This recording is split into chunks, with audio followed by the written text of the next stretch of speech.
Hello, everyone, and welcome to the Never Open Podcast, the podcast open to everyone, especially Doki. Doki.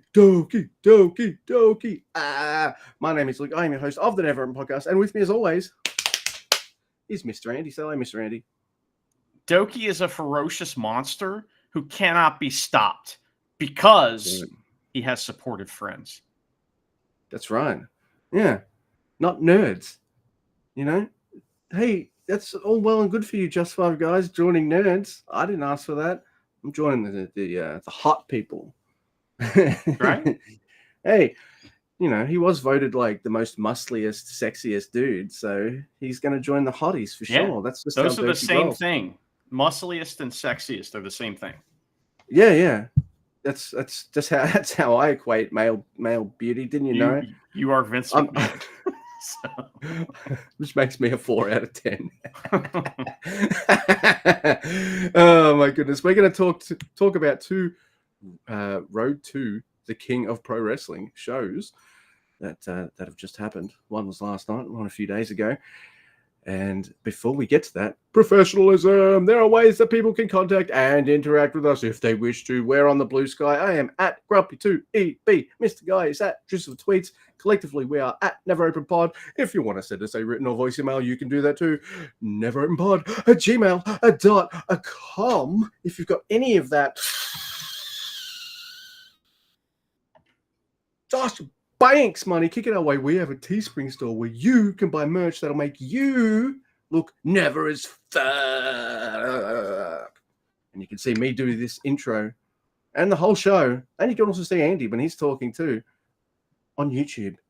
There we go. Like, share, subscribe, all that shit. YouTube, Never Open Podcast. There you go. Boom. Luke, there is some not New Japan related, but Japanese wrestling related news that is important to share and talk about. And that is that much like the handling of Naito's contract, Noah sent out an almost duplicate fucking press release about Go Shiozaki. We are not renewing his contract. We couldn't come to terms, like that kind of thing, right? Very strange. That it's strange that Go Shiozaki is GGOONNE gone.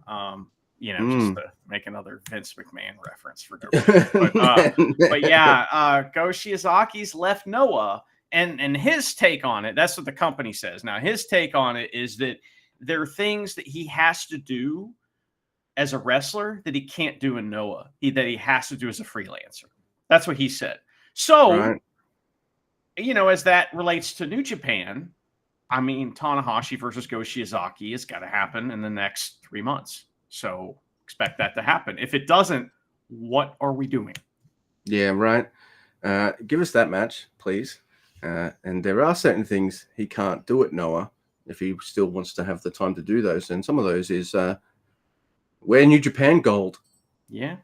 I don't know. How old is he? He's around Naito's age, isn't he? He is similarly... he's similar as Naito, but I would say that Go Shiozaki, I don't know as much about him as I do Naito, so maybe I'm wrong on this, but I would say he worked more of like an Ishii, like ground-based style, I would say. So like his problems are different than Naito's, I just, he's held together by tape, but that doesn't mean he can't put on an awesome one night match, with somebody, and he's going to do that with a bunch of guys, I'm sure. But I'd really like to see him wrestle Tanahashi. That would be a match I would love to see. Because Go Shiozaki, he's not gonna go in there and play nice. He's gonna chop the fuck at Tanahashi, and Tanahashi's gonna have to respond. And that's been one of the problems with his like retirement matches, is that everybody's in there like, let's just kind of go light, and Tanahashi's not gonna go hard then.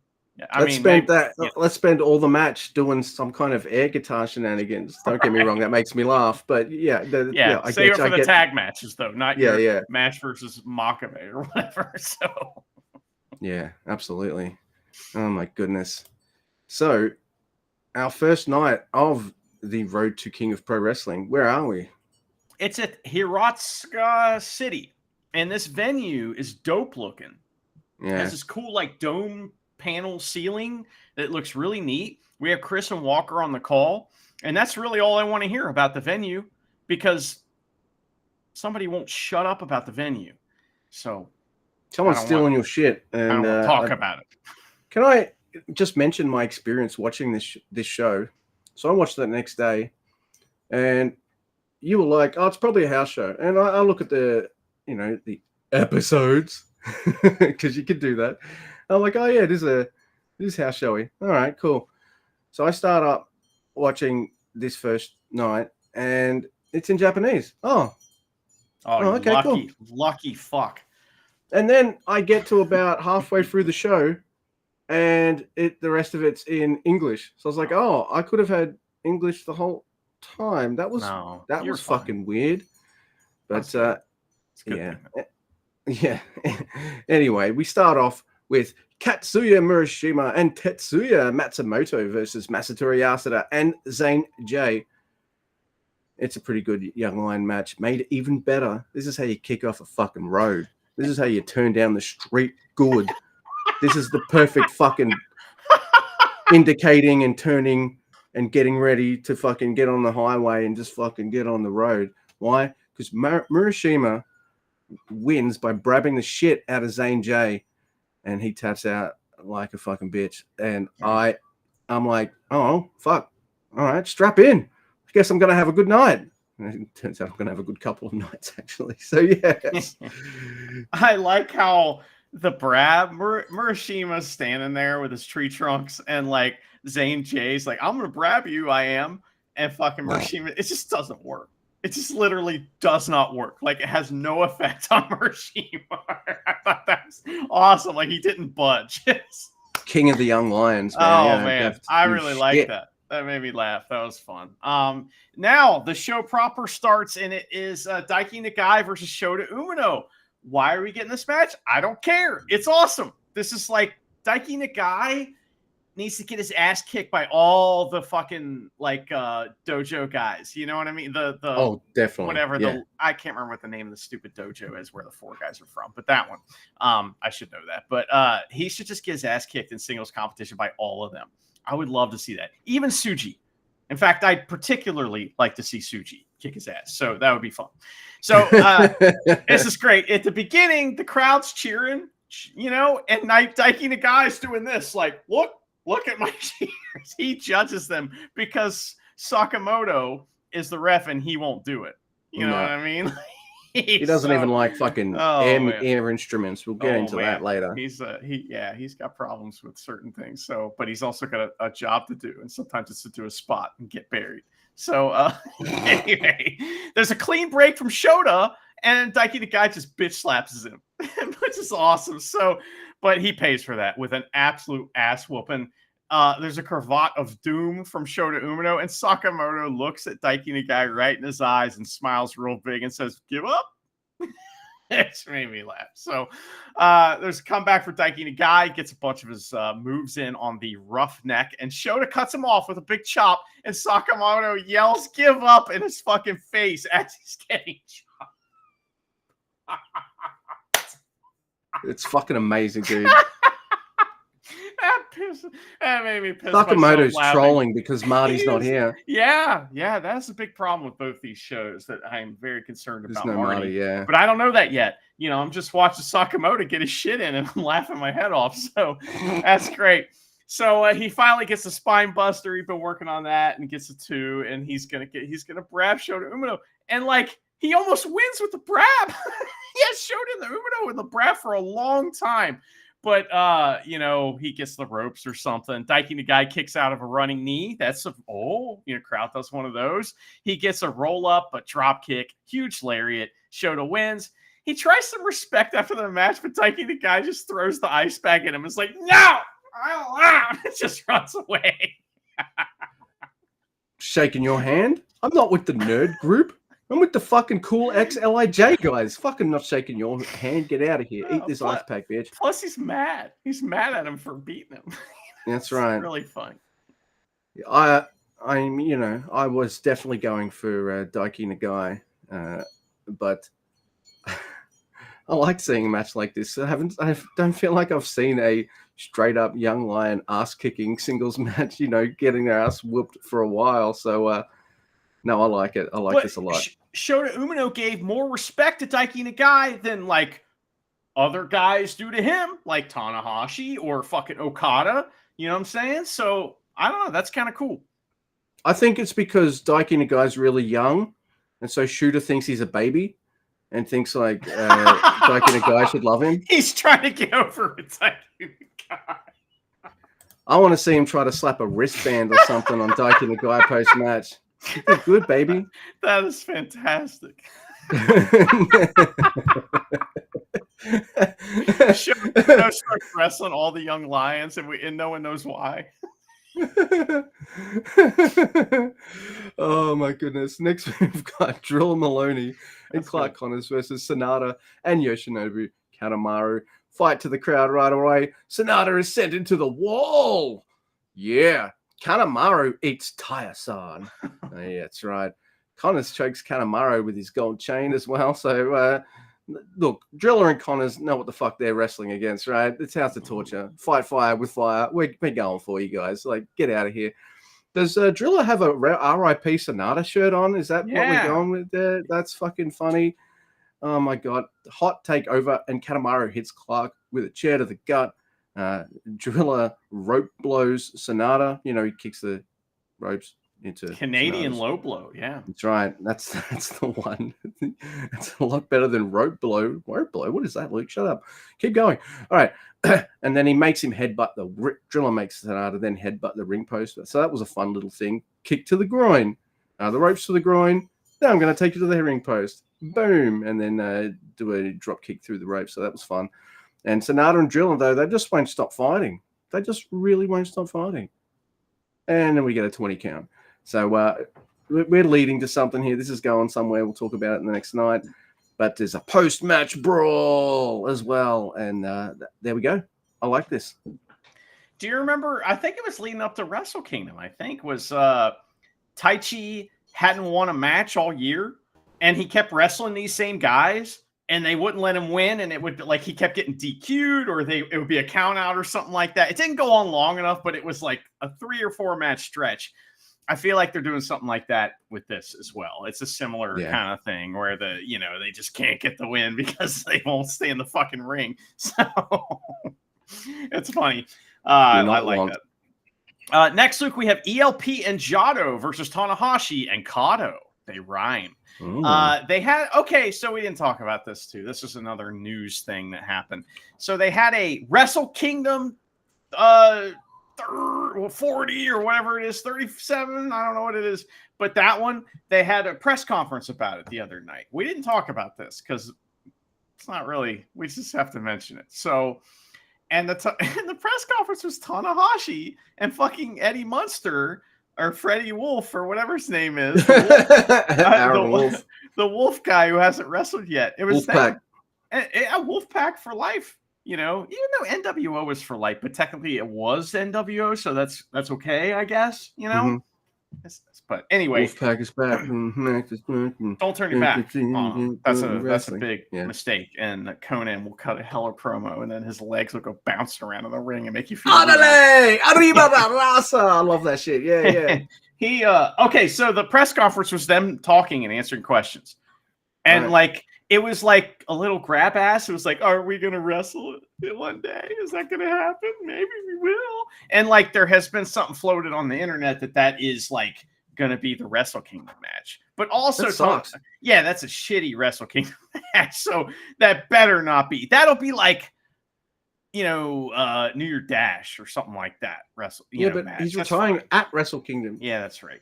Okay, so it's got to happen before that if it's going to happen. I don't care if it happens. Point is Nakamura, get your ass to Japan. Come on, man. They had a press conference, and that was the press conference. Eddie Munster and the Ace just standing there talking, and I was like, or sitting, actually. They didn't even stand up.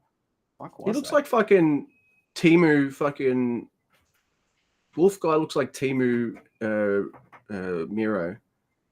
No, I don't agree with that. I think he's like his own thing. He looks like he looks more like who's the guy I love? Hope he's not a lone wolf like Baron Corbin.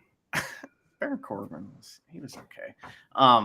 Anyway, doesn't So- matter. Let's move on. So ELP and Jado versus Tanahashi and Kato. The heavy start, and we get all kinds of hokey pokey air guitar shenanigans. It's fun. They're throwing the air guitar. Hi, why would you throw that? Oh my god, let me go get it. You know, that kind of shit. Kato tags in, and he wants a piece of Jado, and the crowd acts like this is a big fucking deal. And it's like, come on. So Jado and ELP beat up Kato for his insolence. The Ace and ELP do a bunch of pin attempts, and then there's a sudden death and a slap from, or it's supposed to say a splash, but he also did slap him, I guess, maybe, from ELP. He pins Kato for the win, while Jado headlocks the Ace in the corner and makes him watch. Like Tanahashi's like, I don't give a fuck. You know what actually happened? It's Kato, not Murashima. Get out of here. Here's what actually happened is that Jado put such a shitty headlock on Tanahashi and like posted on him that Tanahashi fell down, and they decided to just stay right there. That's what happened. So yeah. I also saw that. By the way, I like Tanahashi just doing the crunching senton on El Fantasmo. It just looks surreal because they're both nerds. This is fun. I'm looking forward to this match. My one niggle is Kato should have been in the first match, and Murashima should be here. I want Tana tagging with Murashima. Yeah, That's but he just would have lost. Oh, They protected Murashima. Fuck that shit. Right. They literally I take it did back. that to protect Murashima. Thank you. All right. Thank you. All right. I'll shut up now.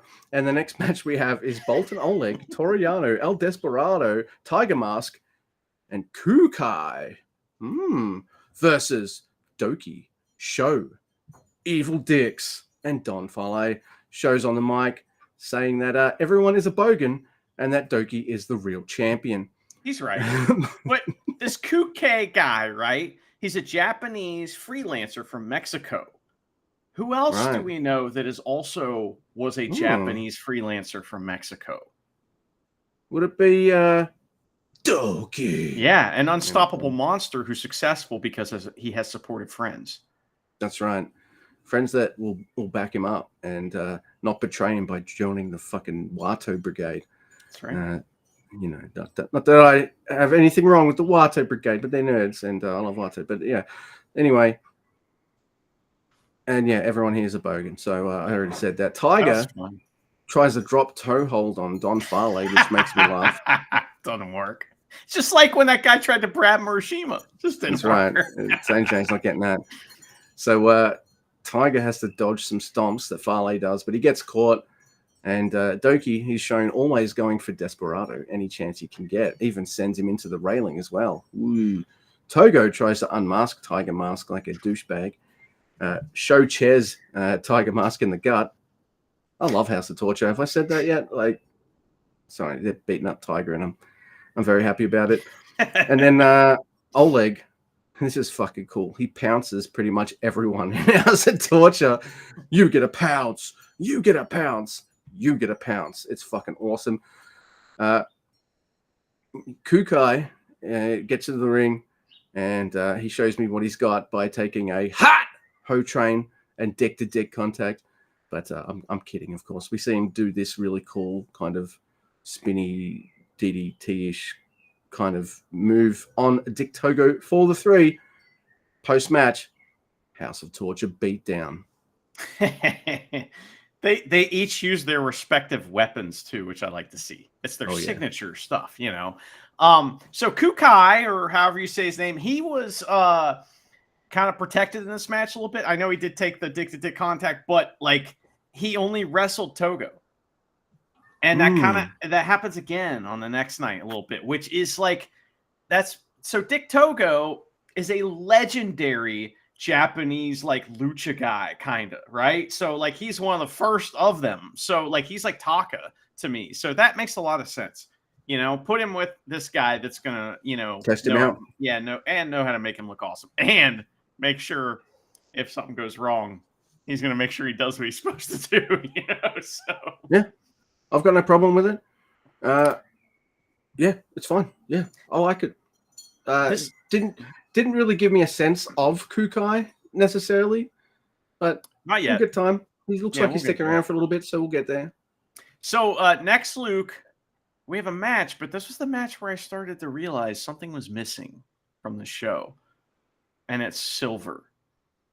And it's Marty and his Yeah. shoes. He's not here. This is a semi-main event, and I'm like, where's Marty? It's very upsetting, but I did Bus enjoy must have this needed match. some repairs or something, man. I just feel like that something's wrong, and I don't like that feeling. But I forgot about it pretty quick. Yuya and Hanma versus the Battering Bandits. So, which is Oscar and Yudo Ice. Poor Hanma is in this match. He's gonna die.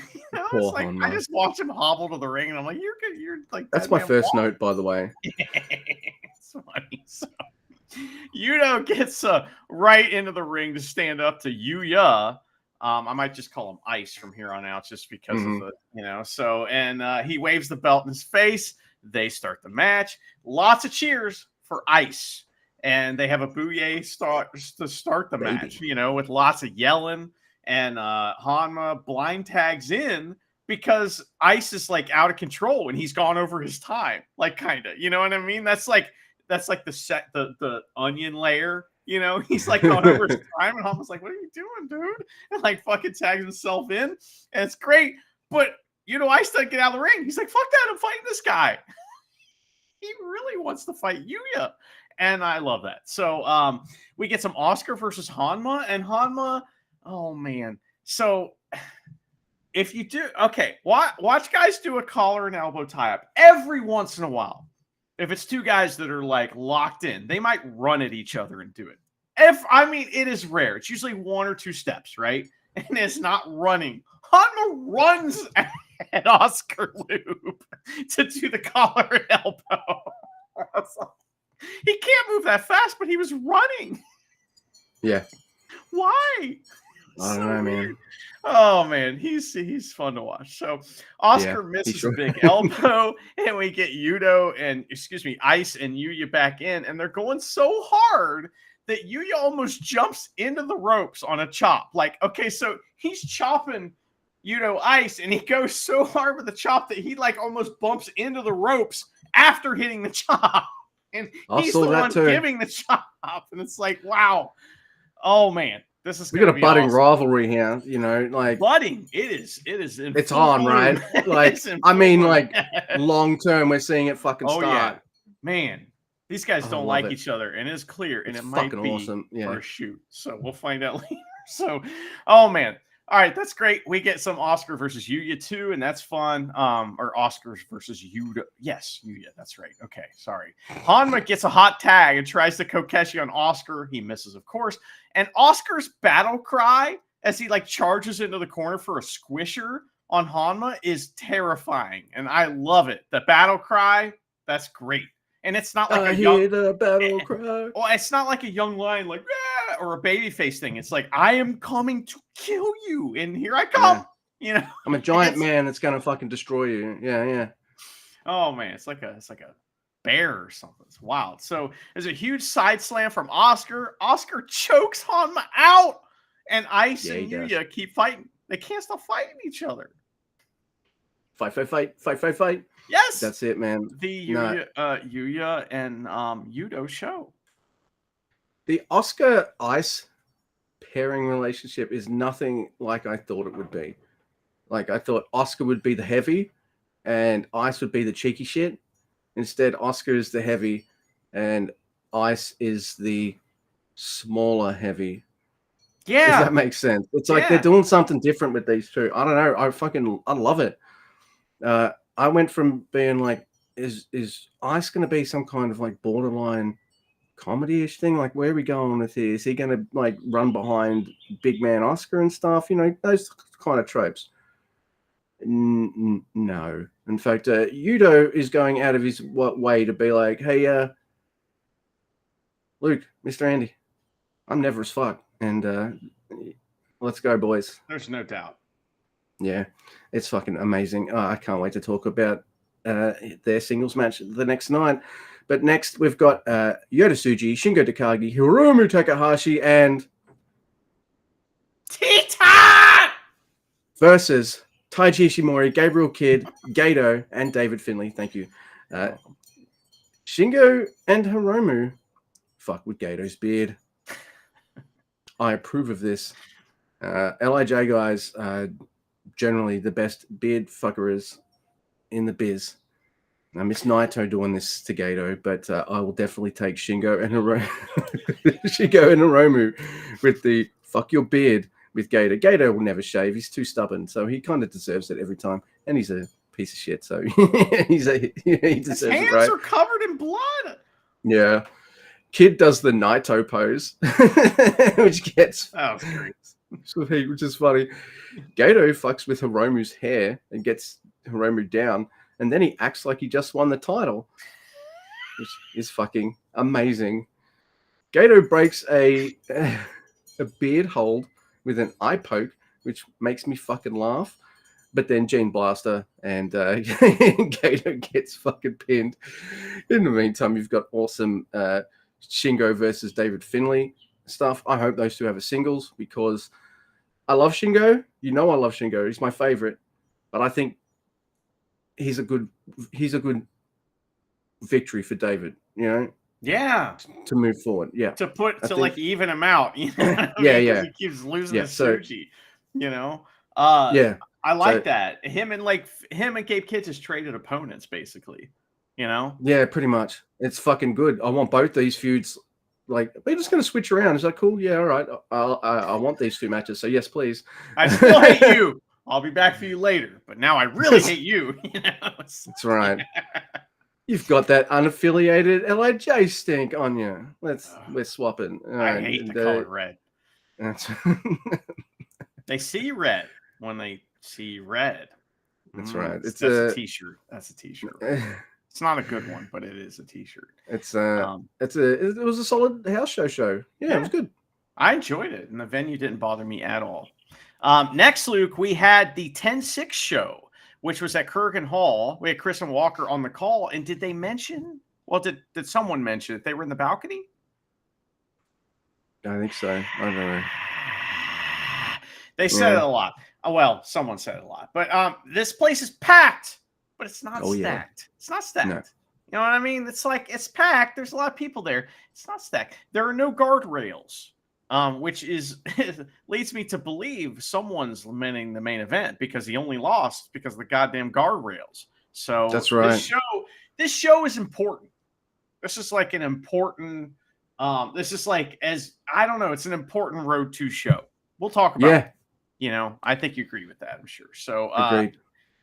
First, we have Kato and Matsumoto versus Yasuda and Zane J. And Red Shoes is jerking the curtain. And this has me very suspicious that either Marty's not here or we're getting main event Marty. And we never get main event Marty. So I'm thinking Marty isn't here again, which is fucked up. I'm worried something's wrong. You know, we could go fucking 20 shows without a Kenta Sato. And I'd be like, you know, maybe halfway through or 15 shows, I'll be like, you know, I haven't seen Kenta Sato for a while. Same with Sakamoto. Red Shoes I noticed because, you know, main events. But, you know, Marty's not on for one show. I'm like, where the fuck is he? Marty's not on for 2 shows, and I'm on fucking DEF CON, whatever the highest DEF CON is. Like, what the fuck? All hands on. The lowest is the one you want. So, DEF CON 1. Yeah. That means we're fucked. So, I'm concerned, and I don't like it. I also don't like Red Shoes reffing more matches. Let's less. Yeah. You know what I mean? I'm thinking less. So this is a standard young line match. The crowd loves it. They all get their shit in, all the wrestlers. It's violent at times because they're always all mad at each other. Matsumoto hits a bunch of body slams and tries to grab Yasuda. One day he's going to get there. Like, it's obvious who his first win's going to be. It's going to be against Yasuda. It's just not going to be for 6 months. So, strap in. He's going to get there one day. Today ain't the day. Yasuda grabs him the fuck out for the win. That's right. Yeah. So that's how we start. Hey, and we got Shomikato taking this spot. Why? Oh, because, oh no, is Murashima going to eat the... Oh, let's see. The show starts. We've got Hiroshi Tanahashi and Murashima. Yeah. Versus El Phantasmo and Jado. Tanahashi is booed when he gut punches El Phantasmo in the corner. there's a bit of a kerfuffle and confusion about who should be air guitaring. So El Phantasmo gets out the air drums, and then you think Jado and Murashima are getting in the ring to go, hey, it's a wrestling match. But nah, Jado wants to play the drums, and Murashima wants to show what he's learned on the air guitar. So they're all four men are air drumming / air guitaring, and Sakamoto's just like, I don't like this. Fucking yeah, he fucking loses his mind. It's a wrestling match. Come on. It's like they're getting tables and putting them up in the ring. He's like, no. Yes. So he should start counting. That would have been so funny if he started counting. Because they would have been like, goodness. 1, 2, 3, 4. Oh, that's right. Is he counting them in? Sakamoto joins the band. So that's going to be on Ishimori's super crazy thingy. That'll be on that if Sakamoto refs. I want Evil to get Tanahashi in a chokehold, but he pretend he's doing it with like an air guitar and then get counted 1, 2, 3. That'd be fucking awesome. I got one problem with the spot though, Luke, is that Shane Haste was the air drum guy. Yeah. That. Is this a tribute to Shane Haste? If that's what it is, it's okay. You know? I'm missing Mr. Haste and his larrikin ways, meaning he's a bit of a fun shit stirrer. Is he a Brogan? A Drogan? Is he a Bogan? No, he's got his dagginess about him for sure. Got a little dagginess, but like tasteful amounts of dagginess. Is that a thing? It's like the endearing kind rather than like this guy's kind of lame. It's more of the endearing kind, like. Gotcha. It's like the dad who can pull off dad jokes rather than the dad who's just like, Dad, get the fuck out. That was terrible, So I don't know. Shane Haste rules, and I miss him. His dagness is infectious a little bit, That's but right. like in a good way. It doesn't like get you sick. No. Do you know what dags are, by the way, in real life? Yeah. Oh no, in real life, I don't know. I just know about real dags are. I just know about the term that you taught. Yeah. So being daggy is kind of being like kind of lame. But in like the real thing, dags are the kind of dried hanging bits of shit on a sheep's ass. Oh, so it's like it's being a dingleberry, I think is what. There you go. There you go. Okay. Which is kind of that's a way of saying someone's kind of lame too, is right? Being a dingleberry. Yeah. It's yeah. I mean, I don't know that I would ever use that. It's pretty childish. You know what I mean? And I am very mature. I am old, so you've been proving it for 5 years now. I know what'll make me look mature. I'll do a podcast with that Luke guy. I'll look like the most mature motherfucker. I mean, everything I do is like the first thought is, well, what's going to make me look the most mature? That's always the first step, right? That's right. Rule number 1. Yep. That's what we're still worried about in our mid-40s. Be like, are we mature enough yet? Well, I am. I'm telling you, I am. I wanted you, while you were telling me how mature you are, just to rip one out, just like right there, and just and then I did, but it's silent but deadly. Right, you couldn't hear it, so no, it's not deadly to me either because of the the space between. But that's fine. Anyway, Sakamoto doesn't like fun because he's Sakamoto. There is that sick burn. Yeah. Murashima having to bump to Jado like Jado is Oscar Loeb is bonkers. I'm like, stupid. Murashima is a fucking giant young lion compared to you, Jado. All right, fine. There's a tremendous top rope moonsault to the floor by El Phantasmo onto Tanahashi, which is cool. And Murashima does an awesome pounce on El Phantasmo. And then he sets up Jado. Power slam, Tanahashi, high fly flow. That's right, Kato. You job out one night, and Murashima helps with the win the next night. Yeah, that's what I'm talking about. Dude, they booked these matches to protect Murashima from getting pinned. Yeah, what is up with that? Yeah. It's so funny. I've never noticed them doing that. And proof that someone's Tanahashi's boy. We're saying it right now, right? It's true. So, Luke, during this match, Walker, when Jado came in, he called him limited, which and Chris was like, "Oh, what the fuck? Why are you calling him that?" And they had a little giggle, and that was pretty funny. It reminded me of one time my friend Aaron Williams, he wrestled Dan Severn, And I was like, so after the match, I was like, so what was it like? You know, he wrestled Dan Severn's like 60 or maybe older. I don't know. It was like an attraction match, you know, and my friend's known for being like a shooter, you know, type guy, right? So it was like that kind of thing. He said when he met Dan, he shook his hand. Dan's like, oh, hey, you know, I've heard about you. You know, I'm glad to wrestle you or whatever. And he said, they're putting the match together. And the first thing Dan Severn says, well, I'm a little limited. Which made me piss my pants laughing when he told me that. You're allowed to say that when you're 65 years old, right? Well, it's just, you know, he was never doing moonsaults or anything anyway. Not every guy is like 65 with busted knees doing Terry Funk moonsaults. Like, you know. Only one, you know. I love Terry Funk. Right, he's one of the goats ever. Yeah, I fucking love him. But anyway, so Dan Severn, a little limited. Just That's like a cool Jotto. story, by the way. Next week, we have Drilla Maloney and Clark Connors versus Sonata and Kanemaru. And the War Dogs attack, and Wheelson's out to help right away. Kanemaru and Connors face off in the ring towards the beginning of the match.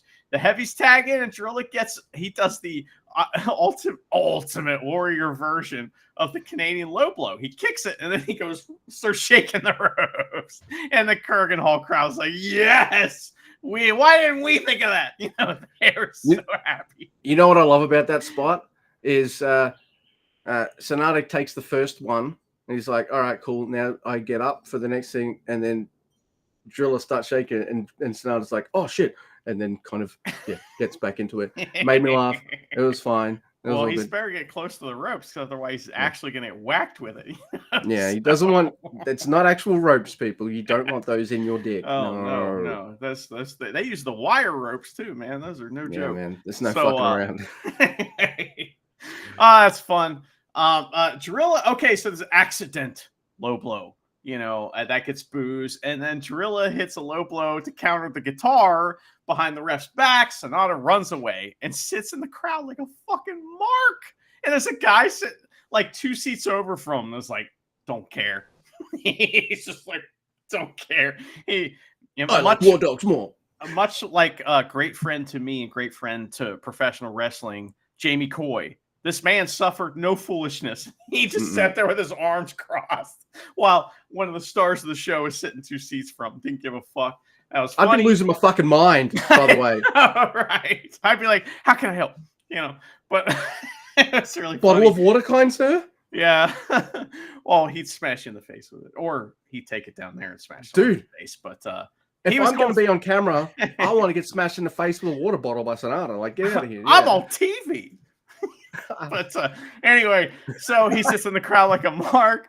War Dogs win by count out, you know, which they're not happy with. You know, Drilla gets on the mic and he's like Japanese stuff, and the crowd's like, oh, and it's like it's wild hearing him going, oh, Drilla Maloney, and then he speaks Japanese like this, you know. And Sonata, you're a bitch boy. It must sound wild if you're Japanese, you know, but they appreciated it. You know, he's learned. It sounds like Brad Pitt trying to do Italian in Glorious Bastards. Well, he's doing that. Maybe not that bad. Yeah, so he's like Riverderci, but he makes a stipulation, and it's going to be no DQ, no count out, so you can't just run away, Sonatas. So that's good. That'll be fun. I kind of get tired of this always being the go-to with the War Dogs, but that's just their shit. I get it. Just no cage, please. Yeah. Also, bring out a couple War Doggies with you, because Sonata's going to bring out some boys with him. You know, Hot boys. Hot. Hunky boys. Sonata's going to bring out some hunky little buff boys. There we go. We're merging everything together. What a crop. I was watching Ted Lasso recently, and there is a Nigerian like billionaire that shows up on the show and tries to like buy up all the, you know, players and stuff like that, and buy up all and it's the fucking Buff Boys guy. And I was like, oh my God, I didn't even know who he was the first time I watched that show. So you're gonna tell me it's soccer, you still like it, trust me. All you needed was to tell me Little Buff Boys from Detroiters was in it, and now I'm sold. Well, I kind of forgot. He's a minor fucking character, but he shows Yeah. up on occasion. It's a great show. That show is light therapy. Light therapy. That's what that show is. Did you? Oh yeah, Driller calling him a bitch boy in that gravelly voice too is fucking funny. So You're a bitch boy. I'm afraid I've got some bad news. You're a bitch boy. I like him more than every time that dude on Bad News Barrett, every time like they would say this guy was a bare knuckle street fighter, he's dangerous, you got to watch out for him. Like he spends half his fucking time on the shelf. Yeah, he was always hurt. But man, the Bad News Barrett gimmick was fucking awesome. Remember one time he got a platform. His platform raised up in the air and he just talks shit. He'd be like, Cincinnati, Ohio, a great river town once long ago. But I'm afraid I've got some bad news. Your quarterback, Joe Burrow, has been out on the shelf, and your team is down, whatever. He would just talk shit about it was that was the gimmick every time, but he was staying in different places to do it. And the platform that rises was hilarious. One time the platform didn't rise, and he's like, I got some bad news. Your local, whatever the chapter of the local union that does the backstage stuff is shit. I don't know. It's like they don't know how to hydraulically lift me. No, it's fucking Now, right now, Wade Barrett is an announcer, and he's gone through his shoot name, and he is not good at it, and it's not fun to listen to. So I don't, I just know this because I watched a few shows in the past year. Not good. Ouch. Anyway, I'm afraid I've got some good news. We have another match. Yes, that's right. Because the Never Champion is here. Right. It's Bolton Oleg with Toriano, Kukai, and Tiger Mask versus the Don Fale Evil Dicks show. So, Evil Dick Togo, Don Fale show. Evil's, done it. You brought back an old gimmick. Thank you. That's right. Evil's holding up the names just worked this time. Evil's holding up the title like the Never Open title like an asshole. What's his? So Oleg just fucks him up. Just like, no, it's my belt, bitch. I'm never. And shows him. Hits a cool belly to belly on him and everything. Fuck yeah.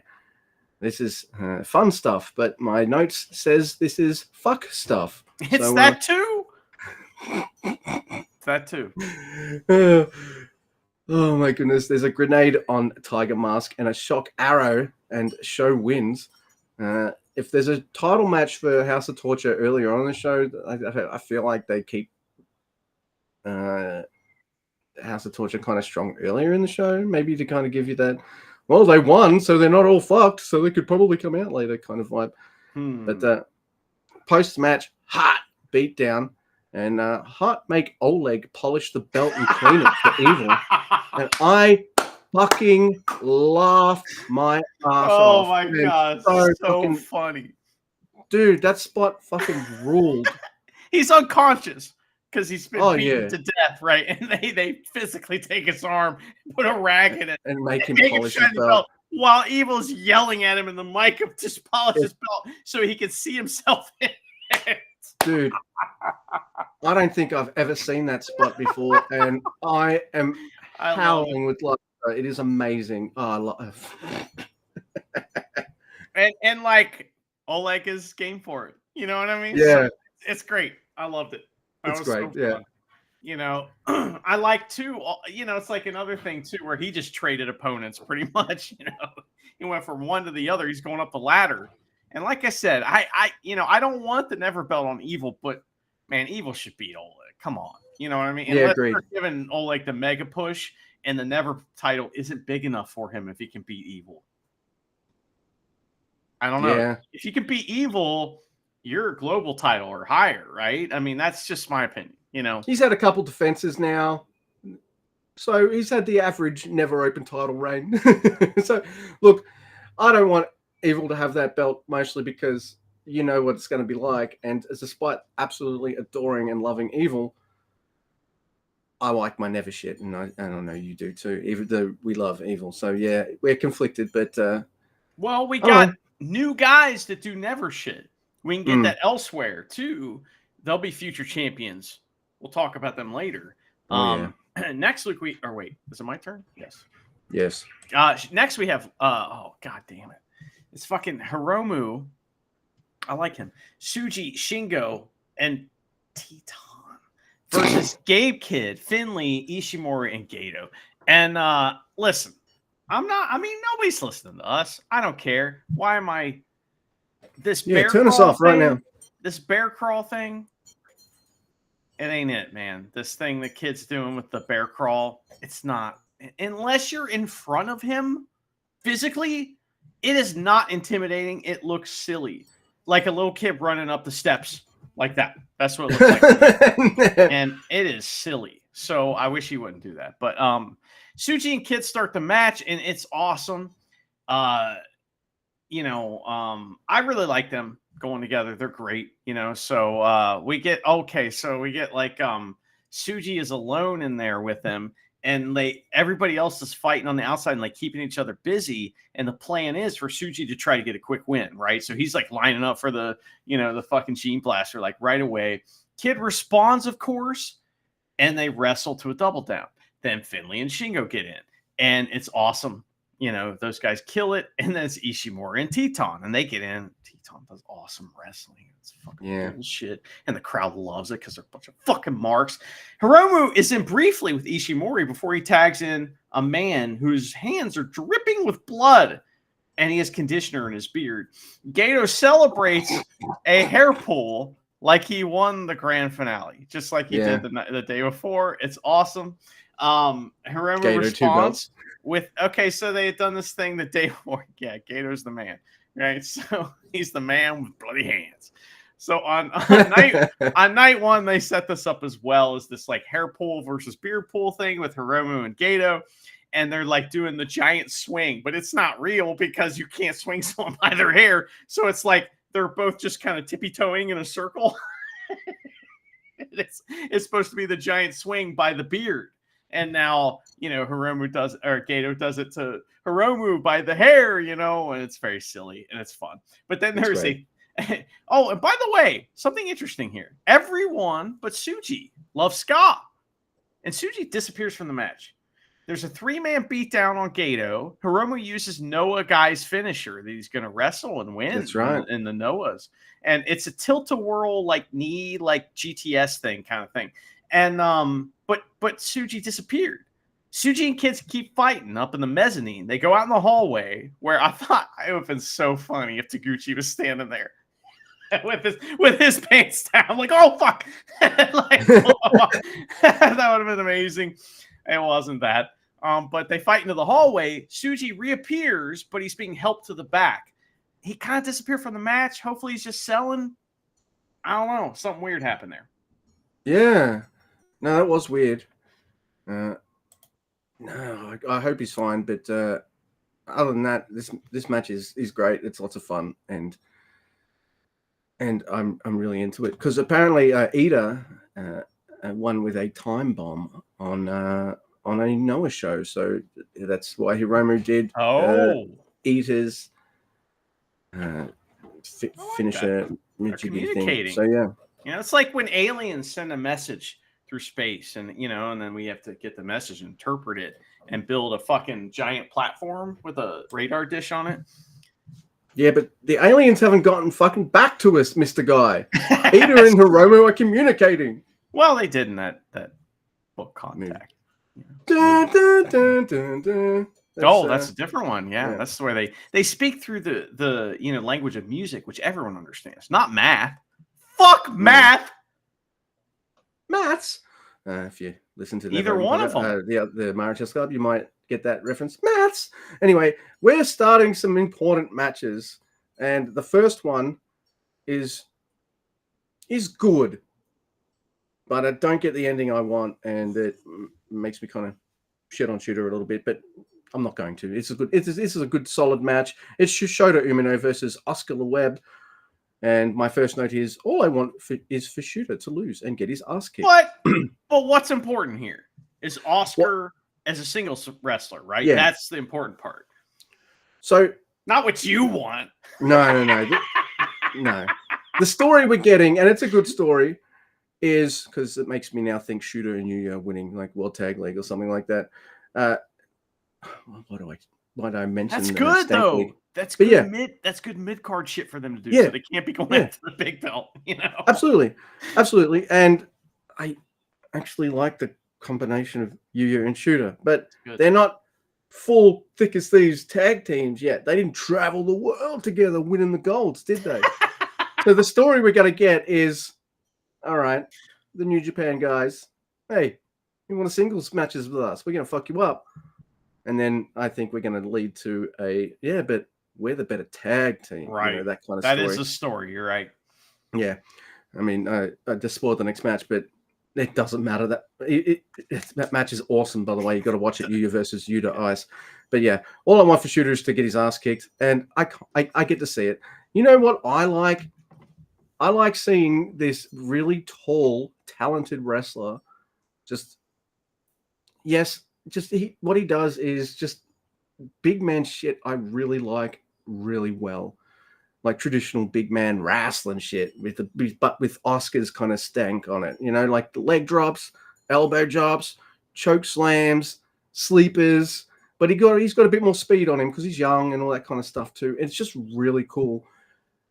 And I like how Shooter, in order to kind of beat Oscar, had to just bring out kind of murder Shooter and just go all out to kind of fuck this guy up because he's big, tall. And if he hits a couple moves on you, you're fucked. And Shooter kind of knows this. So I like the story of this match as well. I had a fun time with it. Shooter's German on Oscar was absolutely awesome too, by the way. Just it looked both snappy and how do you snap German like someone that big? It was really cool. Well, I liked it a lot. That's Oscar helping out. You know of course. Yeah. So that's really awesome. And then I can't help but still feel a little bummed when Shooter hits the second chapter and pins Oscar. I thought out of the two from the beat up bandits that would win would have been the big man Oscar, but they're doing something different with this tag team and the booking, and let's rip the Band-Aid off, give them both a loss, and then we don't have to worry about that anymore, you know, like it's fine. So I really like this as a showcase for Oscar's big man offense. I thought it was really good. It's the battering bandits, by the way. Good Lord. Oh, sorry. Get it right. Jesus Christ. What do I call them? Bad news bandits? Yes, that's exactly what you call them. I like that better, by the way. That's way better. Battering news. The bad news bandits are on the track for like cool shit in New Japan. And this is, like you said, I feel like this is kind of like ripping the Band-Aid off because usually when you bring someone in like Oscar, he's not going to lose for a long time, right? And so I was a little like it's going against traditional booking with a big man, but he's in a tag team and this is different, you know, and this is New Japan where anybody can beat anybody. It's just the way it is. And, and Shota Umino has been around. So it's not like he has main evented Wrestle Kingdom. So yeah, he should beat Oscar in a singles match. Yeah.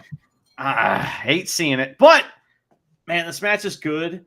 And like, the only problem I have with it is that, it takes a long time for the beast within Shota Umino to wake up. He takes a lot of abuse, and like some of that abuse should have put him out. Just saying, you know what I mean? It's different in the next match. We'll talk about it. Somebody else has a little more fire than Shota Umino. Shota Umino has steel. That's what he's got. He doesn't have fire. He's got steel, which is different. And it's not. Do you reckon like heat storms melt steel beams? Ooh. I mean, I don't know. Maybe George Bush ordered this match. We don't know. Anyway. Oh man, so that was a lot of fun though. I hate seeing big man come off his feet easily. I don't like that in any situation. I don't like that. But New Japan's different. They're not going to book a big man like I would book a big man. It is the way it is. One other beef I have with this match is commentary keeps saying he's nearly 7 feet tall. Just call him 7 feet tall.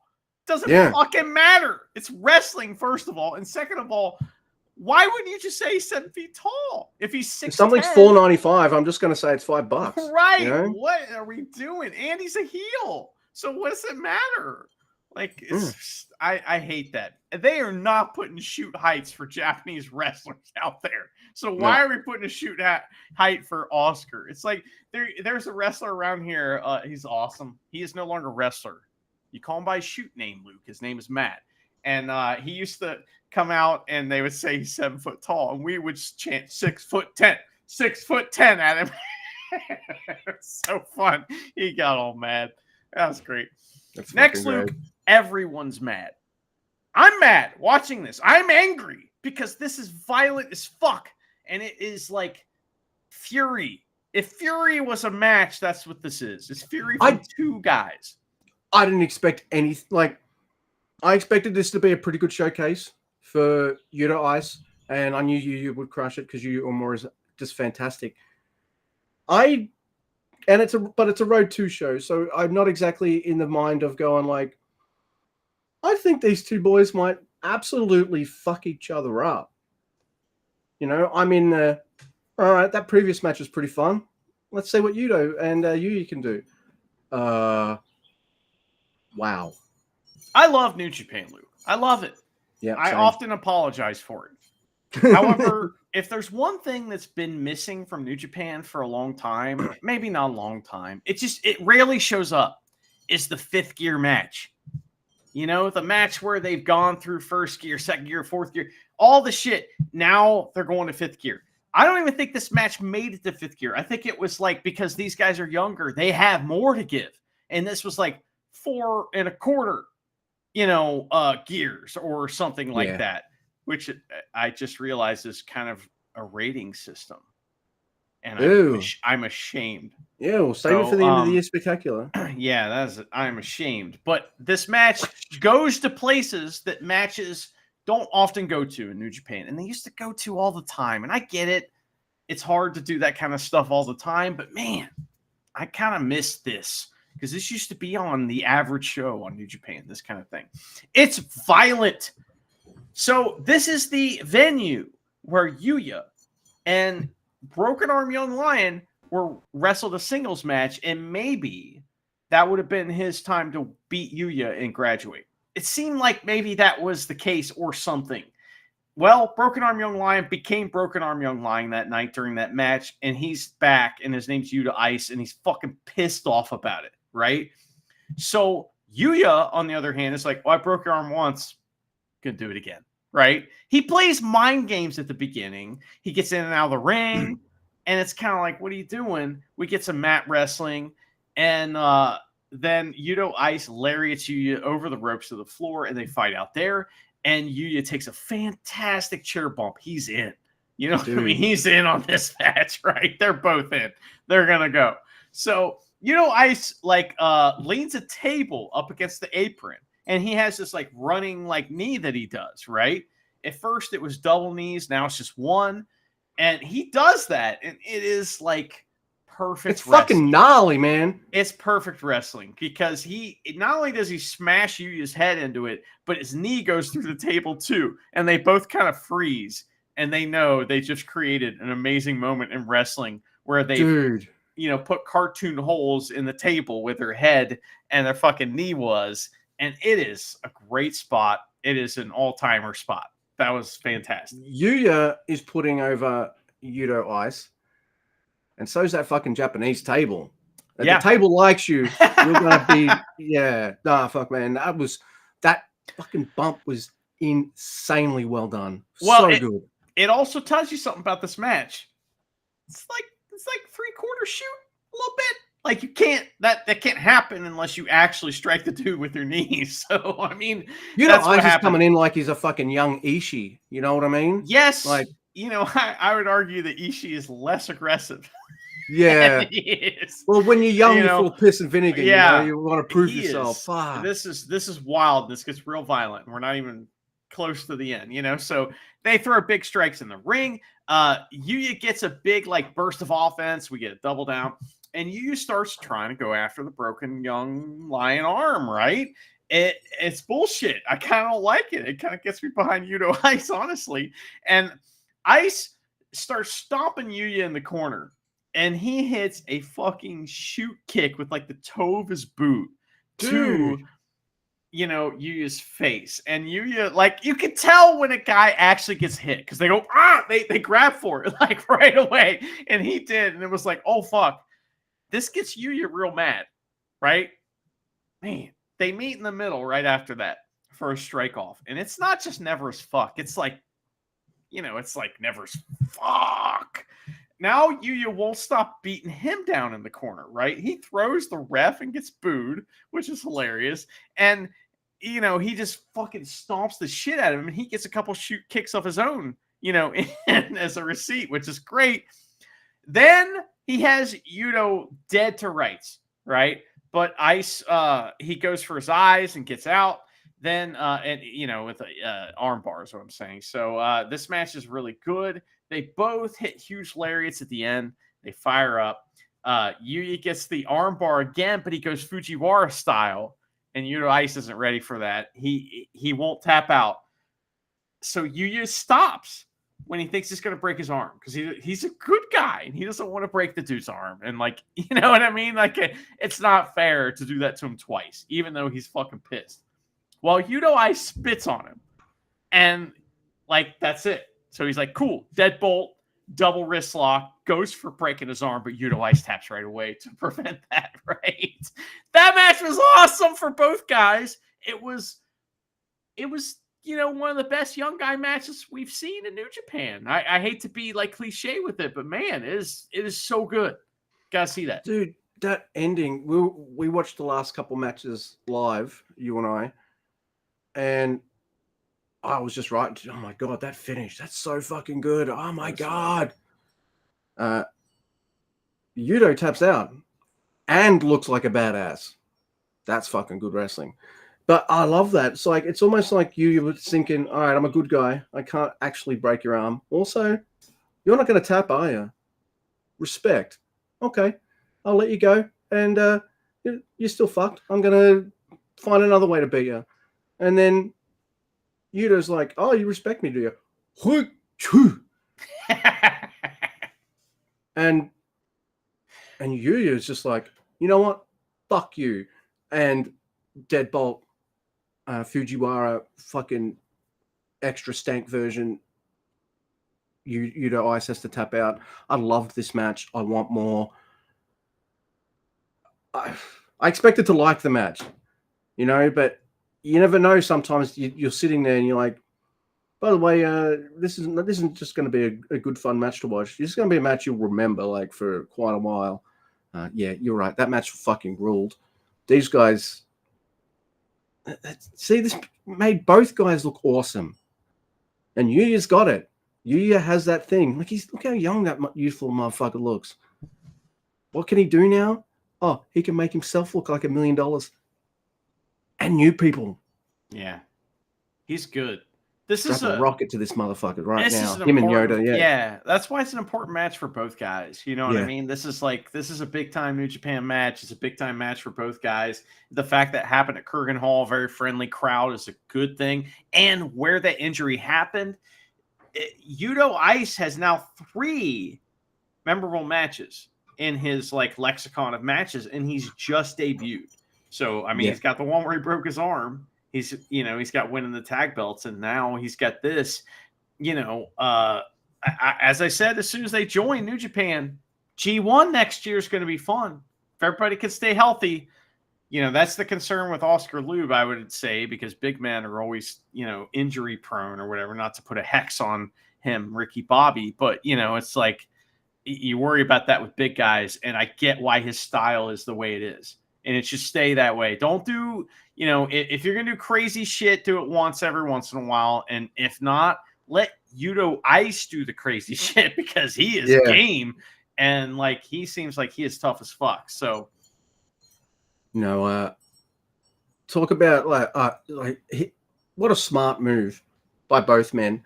But I'm just thinking like Yuto's got a big man as his tag team partner, and you don't want to be you want to be his tag team partner, but you don't want to be in that giant fucking shadow either. Also, you're in a singles match at Cork and Hall against a guy you got a bit of a story with. Yeah, we got to crush this. We really got to crush this. Nah, man, I don't know. Well, and I think a challenge Fuck. was asked, and a challenge was answered right there too, where I Yep. really feel like that became kind of a shoot a little bit in that match where, hey, I don't know, Ice kicked him in the fucking face. That's all I'm saying. So it's like, and you responded, and that worked in the story of the match. Maybe that stuff is planned. I can't imagine. You just got that. You know, You just got that handsome New Japan look of, yeah, I do look like a pretty boy, but I'm also in New Japan. I will fuck you up if I have to. word. And that's what I like with New Japan. Like, even your pretty boy baby faces are gonna be like, King of Strong Style, man. Like this, like I'm gonna fucking hurt you. What the hell? You spit at me? Oh, all right. I'll break your arm off then and beat you to death with it. Fuck you, dude. That was it so doesn't good. hurt though that Yuya was friends with Taichi. I mean, I'm sure he still is. It's tangential now, but one of our favorite friends of Taichi is Doki. Yeah, that is true. Great segue. In fact, it's two of Taichi's friends battling it over the junior heavyweight title. It is a match that should annoy me, but doesn't, because I'm a hypocrite and I love Doki. It is the junior tag champion, Doki, wanting to reclaim a belt. He technically, yes, he lost it, but he didn't get pinned or submitted for it, versus El Desperado. And no guardrails tonight, so Doki's definitely winning, right? There's no guardrails. That's what beat him before, not Desperado. All right, so I'm in this spot where, and I think you might have felt some of this too, where I'm watching this match just kind of start, and I'm like, all right, when House of Torture are in a title match main event, I don't think they win those too often, because they want to send the fans home happy and all that kind of stuff. And you know what? Let's do that. Let's get this story over with. All right, I don't see them taking the belt off Despy. He's had a great run. That's the kind of mindset I'm in of, all right, junior tag title or not, Doki's probably got the most legitimate, like, hey, challenge for that title, right? Agreed. Yeah, clearly. So, junior title aside, let's do the match. Let's get it over and done with. I don't mean that in a bad way, but you know what I mean. Because I am totally, I'm going for Doki. I am. But right. I'm totally prepared mentally, spiritually, physically, metaphysically as well. That's spiritually, isn't it? For Despy to fucking win. And I'm cool with that. And I've also got Doki with the tag titles with Show. So yeah, but there's also that thing in the back of your head. This is a big money feud a little bit, right? For the juniors, this is kind of one of the top feuds that could happen. Why would they have this match now if they weren't going to, switch the title and make Desperado chase it? So, and I feel like that's your Wrestle Kingdom match, right? So, like, I think they're going to do it again, and I'm really happy if that's the case. Yeah. So, sorry, getting ahead of myself. No, that's absolutely fine. So, Doki comes out. Camera immediately pans to the Doki Cheer Squad. Couple cute Japanese ladies there with their Doki merch and towels, going like, "Oh, it's a Doki." What did I call them? I can't remember. The Doki Suicide Girls. Yeah, pretty much. So Red Shoes kicks Show out right away. Despy came with backup. It's Kukai, but I think he leaves or something like that when Show does. I can't remember. Well, they each come out with a partner. Show comes out with with Doki to get him a proper announcement. Like this fucking Abe guy's a piece of shit. He didn't even know who's the champion. You know what I mean? That's right. So, Show gets on the mic and says, Doki is the real champion, and that's why Desperado's scared and brought Kukai out with him. Pretty funny. It's fucking funny. This is fucking awesome. Like, we get a good portion of this match where it's like a lot of House of Torch matches where you get 10, 15 of wrestling. Sorry, my butt's falling asleep. This chair. Your butt is falling asleep. That is a medical condition, my friend. Yeah, I got sleepy butt syndrome. And irritable sleepy syndrome? butt. Or is it like a virus? Or hope it's not a virus. You'll be smelling something that's not silent but deadly, if that's the case.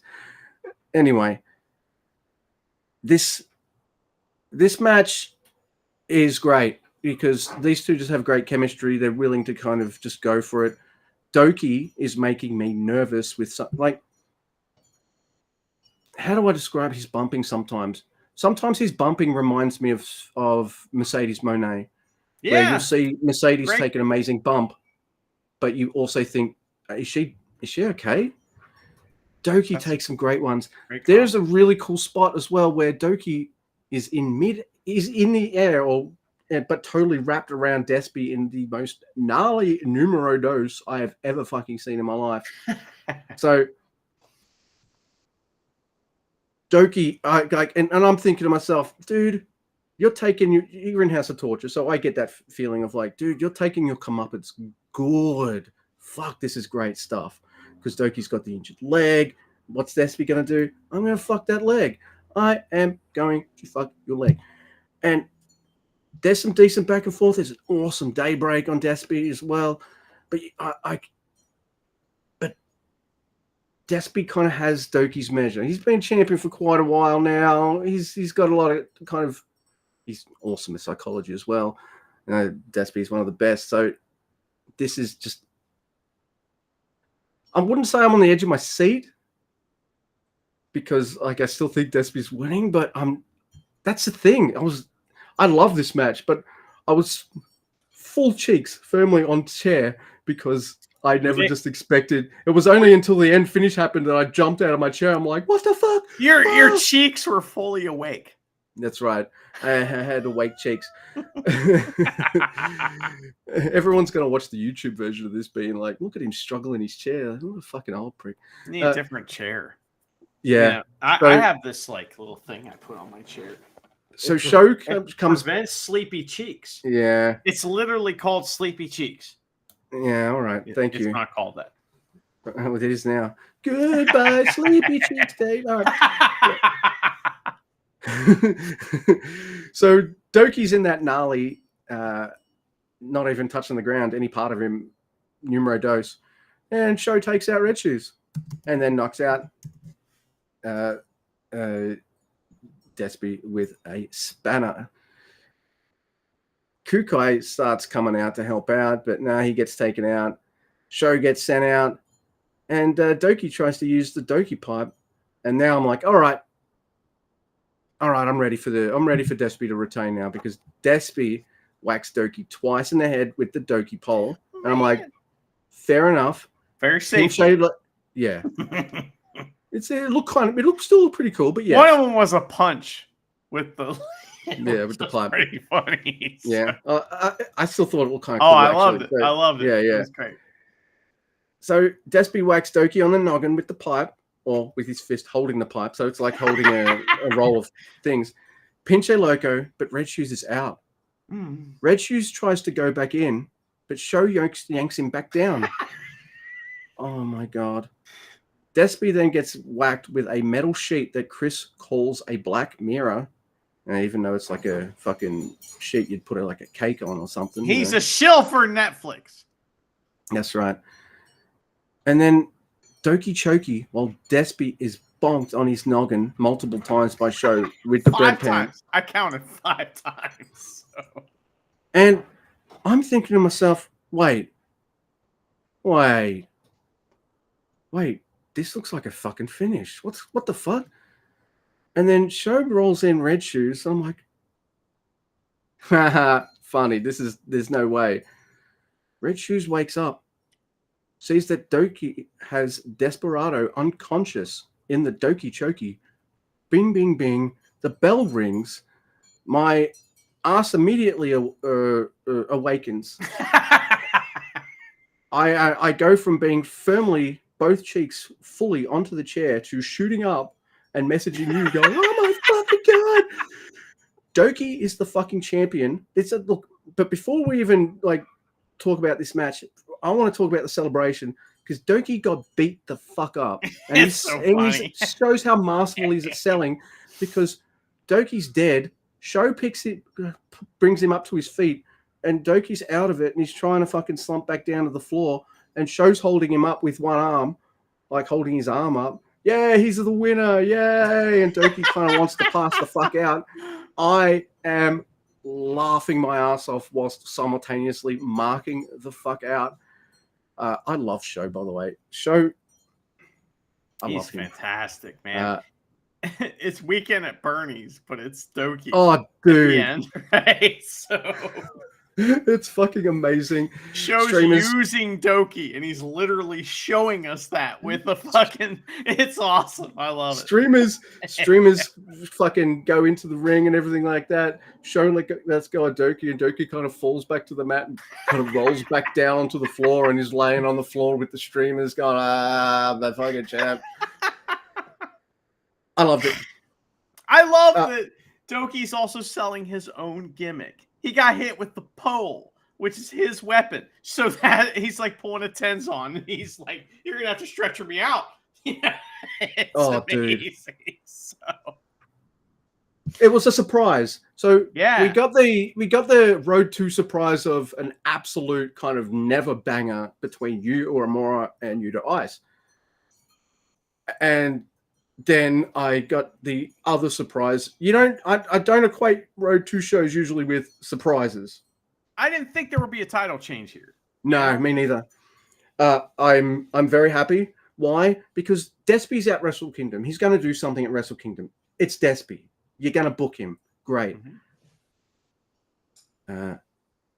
Doki's got 2 titles, so they can do whatever they want. They have time to go, hey, do we want to do a Doki tag team title match at Wrestle Kingdom, or do we want to do the big singles match? Or do we want to do both? Doki, double shot at Wrestle Kingdom. He gets paid twice, too. Marty does, too, just for no reason. Yeah, because we want Marty to ref both matches.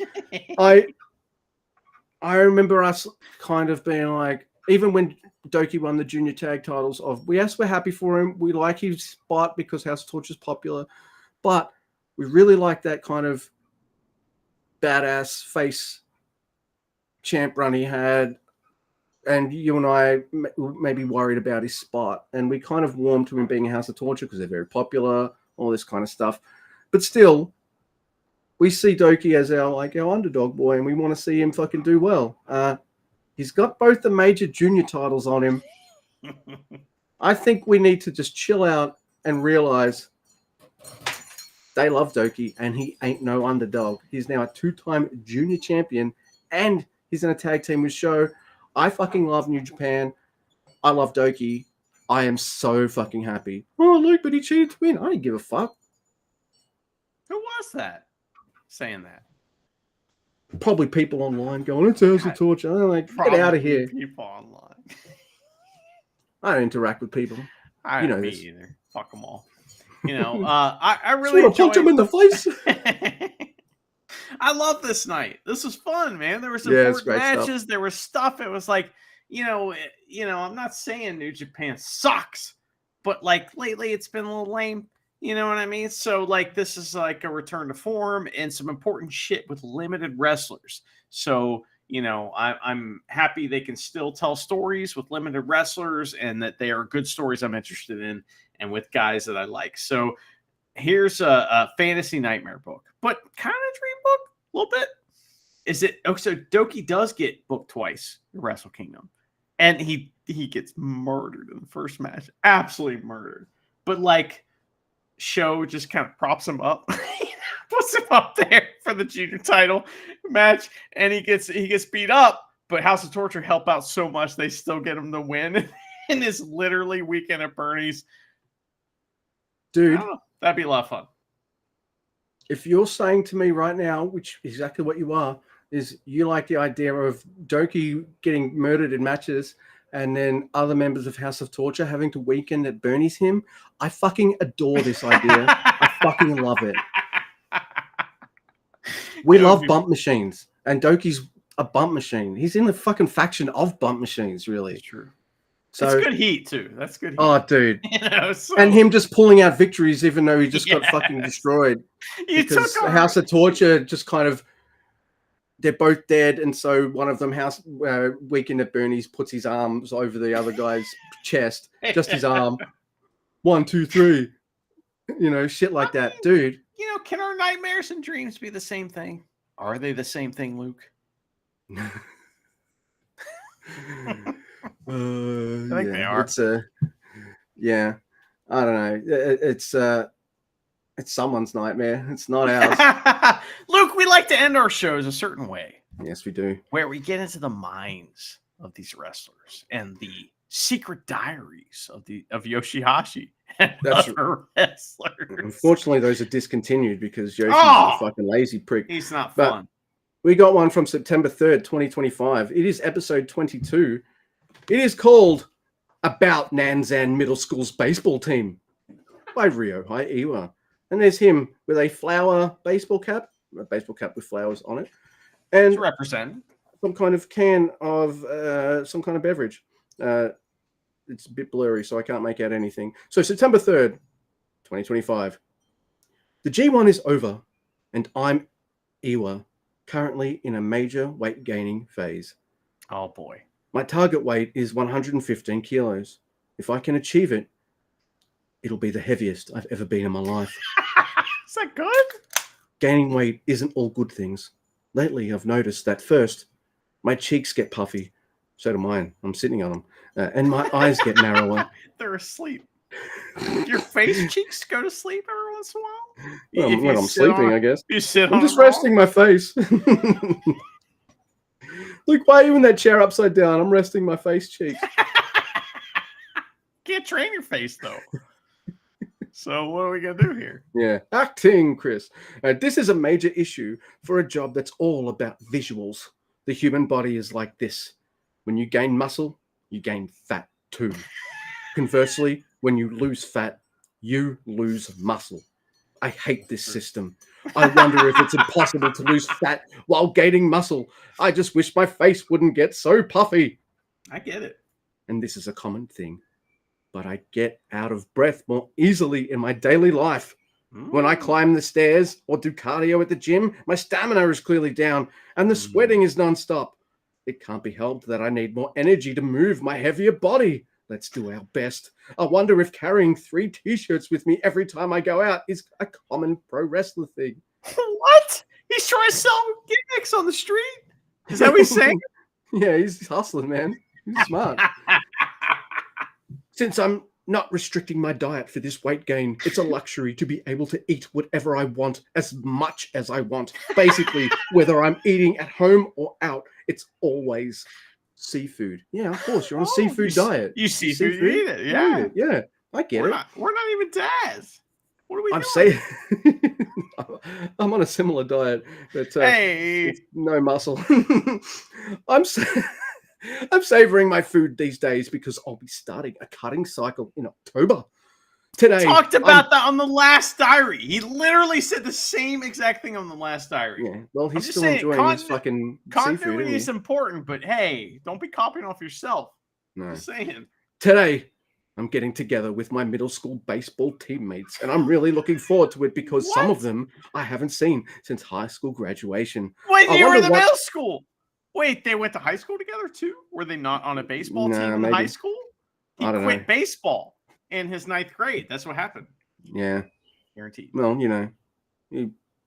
wrestling. You grow out of it. Yeah, you get into I wonder what the guys I lost touch with after we went to different universities are now doing. Wow, you went to uni after he went to school? college? Wow. And then he wrestled? If you have seen the New Heroes series on the New Japan Pro Wrestling official YouTube channel, you'll know this. But my baseball teammates have always supported me, even though I quit baseball for the strange reason of wanting to be a pro wrestler. They've even come to my matches, so I can't thank them enough. They love you because you're over. Yeah. They're like, oh, these people just came out of the woodwork for my old baseball team. They always support me. Yeah, contact me when you can get booked on something better than like Just Tap Out. I want New Japan main events, bitch. Get over here.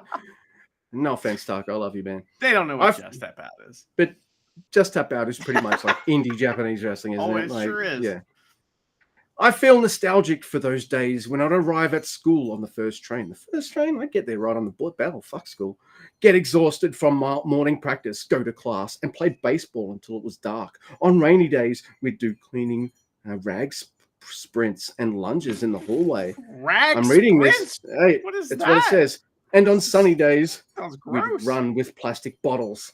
Now that I think about it, the tough times back then led to my wrestling in high school and college and my pro wrestling career now. Even and on my days marriage, with no practice. and my life, and my death. Yeah. And my partridge in its pear tree. Even on days with no practice, the 19 of us would get together to go to karaoke or play soccer in the park. We were always together. There is so much I want to talk about with everyone. I want us all to get together and play baseball again. Then why'd you play soccer? The end. His nostalgia is intense. It's very intense. I just decided to read it like that. Like, I'm not getting my Goto diaries anymore. So I'm like, you know what? He was a tough guy. So rag sprints. All right, I know what this is. All right, it sounds gross, but it kind of is. It's a deal where you actually, it's like the push-up brawl a little bit. You do that, but you run across the room with a rag. You're cleaning the floor. It is literally wax on, wax off. It's probably Wash where wax on, myself with a rag on a stick. It's probably where wax on, wax off came from. Because the idea is you're cleaning the floor, but you're also doing the exercises. But really, you're just doing the exercises. So yeah, really. Yeah. What's up? What's up? Yeah. People can see me wax on, wax off. Yeah. And well, on OnlyFans, you can definitely see me waxing something. Hey! No, I'm joking. I'm not on that. But yeah. Well, that was a good diary. I would like more Ryohei Iwa diaries if there's anyone listening who's capable of providing such things. Because his interesting, borderline, kind of fun to read. And I will do them in that voice each time if I can remember. So yeah, that's Yudo Ice Baby is the best, isn't he?